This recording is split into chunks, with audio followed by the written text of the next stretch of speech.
پاکستان نے معاشی محاذ پر اہم کامیابیاں حاصل کر لی، مہنگائی کی شرح بھی سنگل ڈیجٹ میں آ چکی۔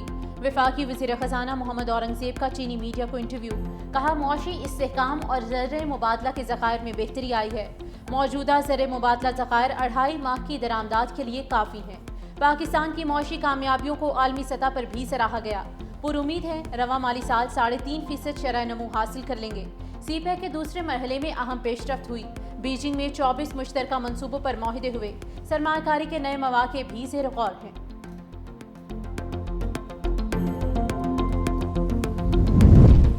نائب وزیر اعظم اور وزیر خارجہ اسحاق ڈار کا سعودی وزیر خارجہ فیصل بن فرحان سے ٹیلی فونک رابطہ، دونوں رہنماؤں کا علاقائی صورتحال سمیت غزہ کی صورتحال پر جائزہ۔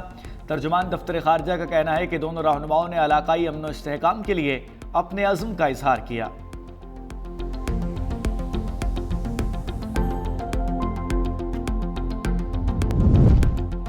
اگر ہم کیس نہیں سن سکتے تو فل کورٹ کے سامنے مقرر کرنے کا حکم کیسے دے سکتے ہیں؟ 26ویں ترمیم کے خلاف درخواستوں کی سماعت کے دوران جسٹس جمال خان مندوخیل کے ریمارکس۔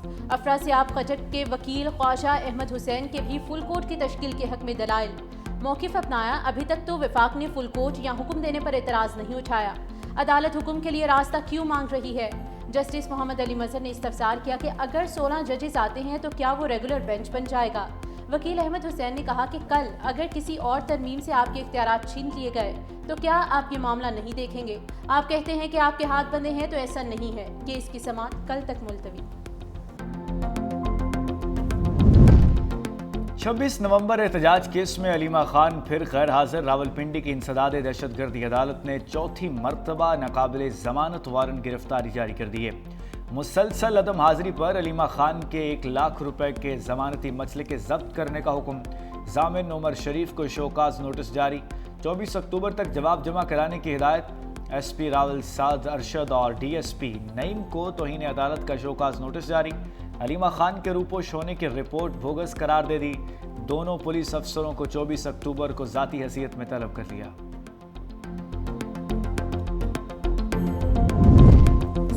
وفاق کی دی گئی گندم کی امدادی قیمت قبول کی، چاہتے ہیں گندم کی فیمن قیمت 4000 روپے ہو۔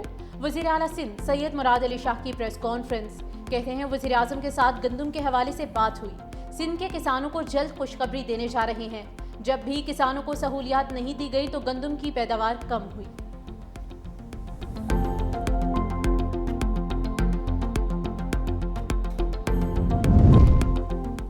معیشت کا پہیہ کاروباری طبقہ ہی چلا سکتا ہے، ٹیکس پیئر ملک کا اثاثہ ہیں، آنکھوں پر بٹھا کر مسائل حل کریں گے۔ کاروباری شعبے کو جتنا آسانیاں دیں گے صنعتیں لگیں گی۔ سینئر وزیر سندھ شرجیل میمن کی کرنگی ایسوسی ایشن آف ٹریڈ اینڈ انڈسٹری میں صنعت کاروں کے ساتھ ملاقات، کہا وفاقی اور صوبائی حکومتیں درست سمت میں چل رہی ہیں۔ سندھ حکومت کے منصوبے کو عالمی پذیرائی ملی، خیرپور اکنامک زون کو انٹرنیشنل ایوارڈ ملا، پبلک پرائیویٹ پارٹنرشپ کے سندھ ماڈل کو دنیا بھر میں سراہا گیا۔ کسان کو سپورٹ پرائز دیں گے تو ہی گندم کاشت کرے گا۔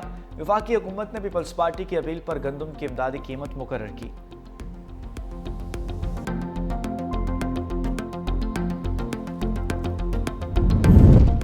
ایم ڈی کیٹ کے ٹیسٹ میں آؤٹ آف سلیبس سوالات کا تنازع ختم ہو گیا۔ چاروں صوبوں کے وی سیز کی مشاورت سے میڈیکل ٹیسٹ کے لیے سوال نامہ تیار کر لیا۔ وفاقی وزیر صحت مصطفیٰ کمال کی میڈیا سے گفتگو، کہا میڈیکل میں داخلے کے خواہش مند طلباء کی بڑی تشویش ختم کر دی ہے۔ اگر کوئی پرچہ لیک ہوا تو اس کا ذمہ دار متعلقہ صوبہ ہوگا۔ تمام میڈیکل کالجز کے یکساں نصاب پر کام کر رہے ہیں۔ صحت کے شعبے کے لیے بھی کام کیا جا رہا ہے۔ طبی عملے کو درپیش مسائل کا ادراک ہے۔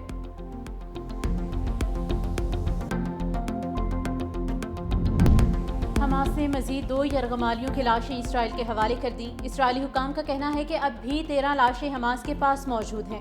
امریکہ کی درخواست پر برطانوی فوجی امن منصوبے کی نگرانی کے لیے اسرائیل میں تعینات۔ دوسری جانب فرانسیسی صدر نے رفح کراسنگ کھولنے کا مطالبہ کر دیا۔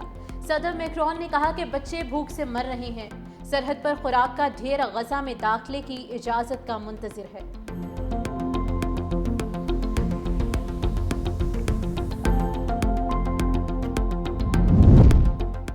امریکی صدر اور روسی ہم منصب کے درمیان ہنگری میں طے شدہ ملاقات منسوخ ہو گئی۔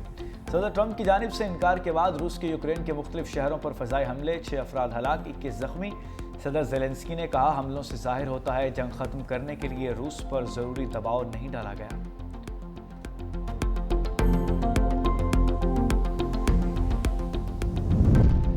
بھارت اور افغانستان کا گٹھ جوڑ بے نقاب، مودی سرکار نے پاکستان کے خلاف جارحیت پر کابل میں اپنا سفارت خانہ بحال کر دیا۔ بھارتی میڈیا کے مطابق کابل میں بھارتی مشن کے سربراہ کو چارج ڈی افیئرز مقرر کر دیا گیا۔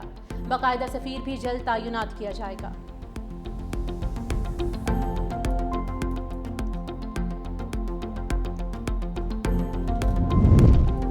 روم میں حکومت کے خلاف پرتشدد مظاہرے، عبوری صدر خوسچیری نے دارالحکومت لیما میں ہنگامی حالت نافذ کر دی۔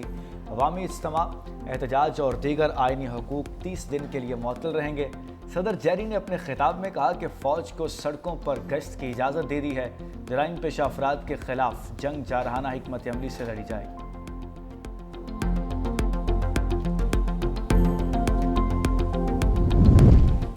آئرلینڈ میں تارکین وطن کے خلاف پرتشدد مظاہرے پھوٹ پڑے۔ ڈبلن میں مہاجرین کے ہوٹل کے باہر احتجاج، پولیس اور مظاہرین میں جھڑپیں، مظاہرین نے پولیس وین جلا دی، ایک اہلکار بھی زخمی۔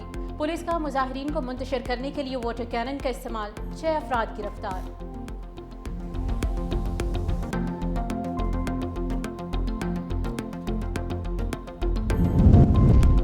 اوپن اے آئی نے مصنوعی ذہانت کے ساتھ نیا براؤزر لانچ کر دیا۔ ایٹلس نامی نیا اے آئی براؤزر فی الحال ایپل کے میک سسٹمز پر دستیاب، جلد دنیا بھر میں ونڈوز، آئی فون اور اینڈرائڈ سسٹمز کے لیے بھی دستیاب ہوگا۔